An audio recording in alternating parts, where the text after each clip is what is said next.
Musician and actor Elvis Presley rose to fame in the mid-1950s on the radio, TV, and the silver screen, and is one of the biggest names in rock and roll history.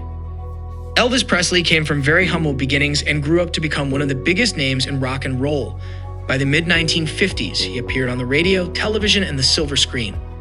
On August 16, 1977, at age 42, he died of heart failure, which was related to his drug addiction. Since his death, Presley has remained one of the world's most popular music icons.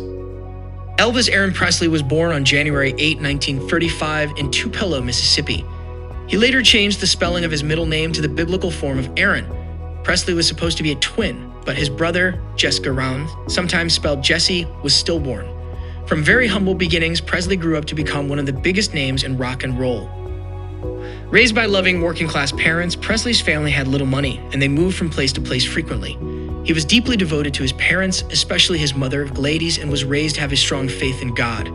Presley attended the Assembly of God Church with his parents, where gospel music became an important influence for him. Presley received his first guitar as a gift from his mother on his 11th birthday in 1946 and had his first taste of musical success a few years later when he won a talent show at Humes High School in Memphis. After graduating in 1953, he worked a number of jobs while pursuing his musical dream. He cut his first demo record at what later became known as Sun Studio that year, and before long, Sam Phillips, the record label owner, decided to take the young performer under his wing. Presley soon began touring and recording, trying to catch his first big break. That's All Right was Presley's first single in 1954. In 1955, Presley began to develop a following with fans being drawn to his unusual musical style, provocative gyrating hips, and good looks. That same year, he signed with RCA Records, a deal worked out by his manager, Colonel Tom Parker. Presley was on a roll, scoring his first #1 single with Heartbreak Hotel, as well as his first #1 album, Elvis Presley, and signing a movie contract with Paramount Pictures, all in 1956. Despite the uproar that his sexy dance moves caused, he also became a popular guest on a number of television variety shows. Soon, Presley was everywhere, working as a musician and actor. His first film, Love Me Tender, 1956, was a box office hit.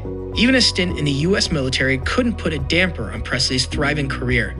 He received his draft notice in 1957 and was inducted into the Army the following March. He eventually served in Germany for about a year and a half. Shortly before Presley left for Europe, his beloved mother, Gladys, died. He was granted a leave and returned to Memphis for the funeral. Deeply saddened by her death, Presley returned to duty. While in Germany, his spirits were lifted slightly when he met a young teenager named Priscilla Beaulieu. The pair fell in love and married on May 1, 1967, in Las Vegas, Nevada. After leaving the Army in 1960, Presley resumed his career and was soon back at the top of the charts with the soundtrack for his film GI Blues. He continued recording music and acting in such films as Blue Hawaii, 1961, Girls, Girls, Girls, 1962, and Viva Las Vegas, 1964.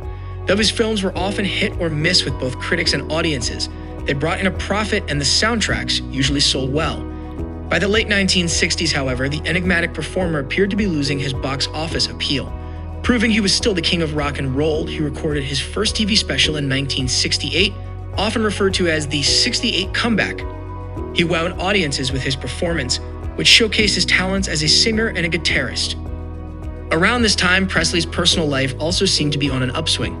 He had Priscilla Witt in 1967 and had a daughter, Lisa Marie, the following year. Unfortunately, this joyous time would not last. By the early 1970s, Presley's marriage was falling apart. The couple divorced in 1973, and Priscilla received custody of Lisa Marie. Presley was also wrestling with other personal problems, including a growing addiction to prescription drugs. The once-thin rock star was battling a weight problem, and his destructive lifestyle caught up with him that fall when he was hospitalized for drug-related health problems.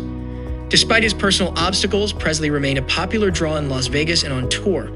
He performed at his last concert in June 1977 in Indianapolis, Indiana. After the concert, he returned home to his Memphis mansion, Graceland, to prepare for another tour.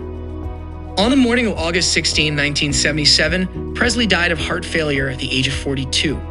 It was later ruled that his death was related to his prescription drug use. Presley was buried on the Graceland property near the gravesites of his mother, Gladys, father Vernon, and grandmother Minnie Mae Hood Presley. Throughout his amazing career, Presley helped popularize rock and roll music in America. He also won 3 Grammy Awards for his gospel recordings. A major musical force, Presley had 18 No. won singles including Don't Be Cruel, Good Luck Charm, and Suspicious Minds, as well as countless gold and platinum albums. He was one of the first performers inducted into the Rock and Roll Hall of Fame 1986. But Presley has been recognized for his contributions to several musical genres, most notably rock, country, and gospel. In 1998, Presley was posthumously inducted into the Country Music Hall of Fame. 3 years later, he was posthumously inducted into the Gospel Music Association's Gospel Music Hall of Fame.